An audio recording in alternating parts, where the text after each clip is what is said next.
സൈനിങ്ങിന് വേണ്ടി ഒരു El Clasico, Barca versus Real Madrid തല്ല് നടന്നുകൊണ്ടിരിക്കുകയാണ്. പൂരത്തല്ല്.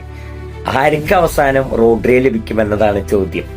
സ്പാനിഷ് വേൾഡ് കപ്പ് വിന്നർ, എന്താ പറയാ, വേൾഡ് കപ്പിലെ താരം എല്ലാമായി മാറിയ റോഡ്രി, ഡിഫൻസീവ് മിഡ്ഫീൽഡർ, മാഞ്ചസ്റ്റർ സിറ്റിയുടെ പ്ലെയർ, എന്തായാലും താരം മാഞ്ചസ്റ്റർ സിറ്റിയിൽ ഇനി നിൽക്കില്ല എന്ന് ഉറപ്പിച്ചു കഴിഞ്ഞിരിക്കുന്നു.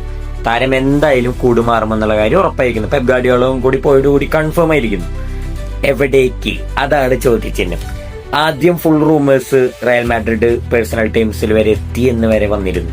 എന്നാൽ ഇപ്പോൾ എന്ത് മുതൽ ഇതാ വരുന്നു, Barcelona coming in to the race. Barcelona വന്നിരിക്കുന്നു.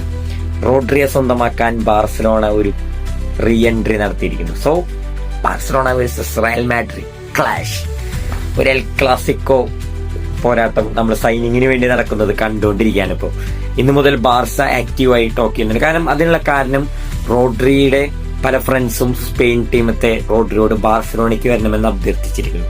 സോ റോഡ്രി ഓപ്പൺ ആയിരിക്കുന്നു ഇപ്പോൾ ടോക്ക്. അവരായിട്ട് എന്താ പറയാ, മ്യൂച്വൽ എഗ്രിമെന്റ് ഇതുവരെ റയലായിട്ട് എത്തിയിട്ടില്ല. സോ ബാർസലോണയായിട്ടും ടോക്കുകൾ ആരംഭിച്ചിരിക്കുന്നു.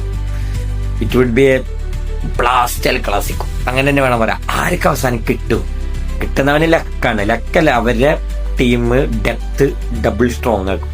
ഒരു മിഡ്ഫീൽഡ് മജീഷ്യനാണ് Rodri. Silent killer and silent attacker, രണ്ട് റോളും ചെയ്യും. സോ ഈ ഒരു എൽ ക്ലാസിക്കോ വെയിറ്റിംഗ് ആണ്. അധികം വൈകാണ്ട് നമുക്കറിയാം ഈ ഒരാഴ്ചയായിട്ട് തന്നെ ഹിയർ വി ഗോ വരും നമ്മുടെ ആളുടെ.